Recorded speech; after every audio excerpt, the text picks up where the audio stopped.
The haunted minds থেকে আমি সিদ্ধার্থ। আপনারা শুনছেন আজকের গ্রাম বাংলা ভূতের গল্প, রাতের শেষ ট্রেন। শামশেরপুর স্টেশনে সেই রাতে শেষ ট্রেন থামল মাত্র 2 মিনিটের জন্য। প্রায় ফাঁকা কামরায় উঠে পড়ল 4 জন যাত্রী: অরিন্দম, কিশোর, প্রদীপ আর মনোজ। 4 জনই চেনে না একে অপরকে, তবুও একই কামরায় ওঠাতে কথাবার্তা বেশ জমে উঠেছে।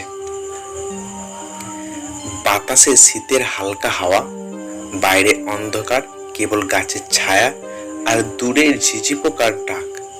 হঠাৎ প্রদীপ বলল, এই লাইনটা নাকি ভৌতিক। শুনেছি রাতে মাঝপথে নাকি মৃত যাত্রীরা উঠে পড়ে। বাকি 3 জন হেসে উড়িয়ে দিলেও হালকা অস্বস্তি জমল সবার মনে। ট্রেন চলছিল টুকটুক শব্দ তুলে। হঠাৎ আলো নিভে গেল কামরার ভেতরে। 4 জনের বুক ধরফর শুরু করলো। পরক্ষণেই দরজার কাছে কেমন যেন এক ছায়া মূর্তি দেখা গেল। সাদা শাড়ি, লম্বা চুল, মুখ ঢাকা।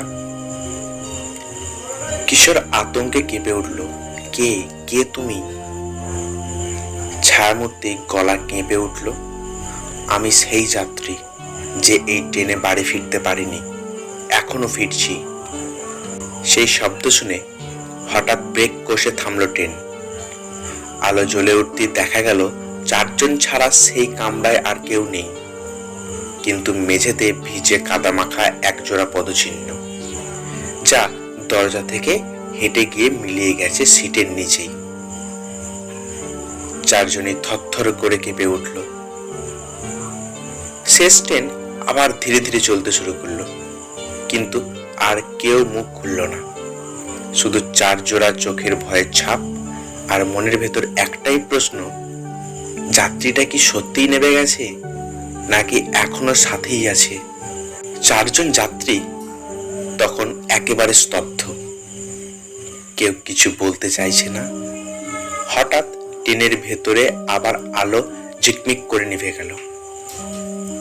অন্ধকারের কানে ভেসে এলো এক ফিসফিস শব্দ, আমার জায়গায় বসো না। অরিন্দম চমকে উঠল, হাত বাড়ালো পাশের সিটে, কিন্তু সিটটা একেবারে ঠান্ডা, যেন কেউ বসে আছে অদৃশ্য হয়ে। মনোজ দাঁড়িয়ে চিৎকার করলো, কেউ আছো?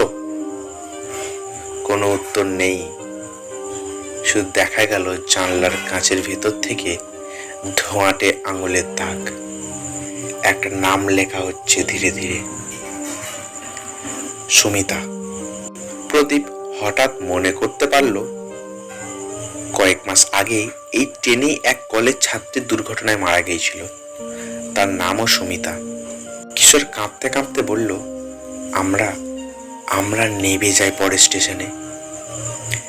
কিন্তু আশ্চর্য ব্যাপার, ট্রেন থামতেই চাইছে না। ঘন্টার পর ঘন্টা যেন শুধুই অন্ধকার জঙ্গল আর ফাঁকা মাঠের পর মাঠ বেরোচ্ছে। হঠাৎ কামরার দরজা কট করে খুলে গেল। সেই সাদা শাড়ি পরা মেয়ে এবার ঢুকে এলো ভেতরে। একজনের চোখের সামনে আর চোখ শূন্য, ঠোঁটে অদ্ভুত হাসি। সে আস্তে আস্তে বলল, আজ আমার সঙ্গে নামবে আর বাড়ি ফিরবে না। 4 জনই আতঙ্কে একে অপরকে আঁকড়ে ধরল। ট্রেন তখন সিস দিয়ে অচেনা অন্ধকার স্টেশনে থামলো। স্টেশনের নাম ফলকে শুধু একটাই শব্দ, শ্মশানপুর। স্টেশনটা একেবারে ফাঁকা, আলো ঝিকমিক করছে। ভাঙা বেঞ্চে কাক বসে আছে সারি সারি। সাইনবোর্ডে এখনো লেখা শ্মশানপুর। 4 জন নামবে কিনা বুঝতে পারছিল না। হঠাৎ সুমিতার ছায়া আবার দরজায় দাঁড়ালো আর ঠোঁট ফিসফিস করে বলল, এবার নেমে এসো। 4 জন নামবে কিনা তা বুঝতে পারছিল না। হঠাৎ সুমিতার ছায়া একেবারে দরজায় দাঁড়ালো আর ঠোঁট ফিসফিস করে বলল, এবার নেমে এসো, তোমাদের জায়গা খালি রাখা হয়েছে। মনোজ ভয় পেয়ে হঠাৎ লাফ মেরে নেমে গেল। বাকি তিনজন তাকে আটকানোর চেষ্টা করলো, কিন্তু সে তাও নেমে গেল জোর করে। কিন্তু নিচে নামার সঙ্গে সঙ্গে মনোজের শরীর হাওয়ায় মিলিয়ে গেল, যেন ধোঁয়ার মতো গলে গেল। অরিন্দম চিৎকার করে উঠল, মনোজ কোথায় গেলে? কি হলো ওর? স্টেশনের হাওয়া ভেসে এলো এক অদ্ভুত কান্নার আওয়াজ, যেন শত শত মানুষ একই সঙ্গে কাঁদছে। প্রদীপ কাঁপতে কাঁপতে বলল, এটা কোনো আসল স্টেশন নয়, এটা মরাদের জন্য স্টেশন। ঠিক তখনই ট্রেনের অন্য কামরাগুলো থেকে লোকজন বেরোতে শুরু করলো। সবাই ফ্যাকাশে মুখ, চোখ শূন্য দৃষ্টি, যেন মৃত যাত্রী। তাদের ঠোঁট একসঙ্গে খুলে শব্দ করলো, এসো এসো, এখানে এসো। অরিন্দম ও কিশোর পালাতে চাইল, কিন্তু দরজাটা নিজে থেকে বন্ধ হয়ে গেল। সুমিতা এগিয়ে এসে বলল, তোমরা তো আমার সাথেই টিকিট কেটেছো, বেঁচে ফেরার কোনো টিকিট ছিল না।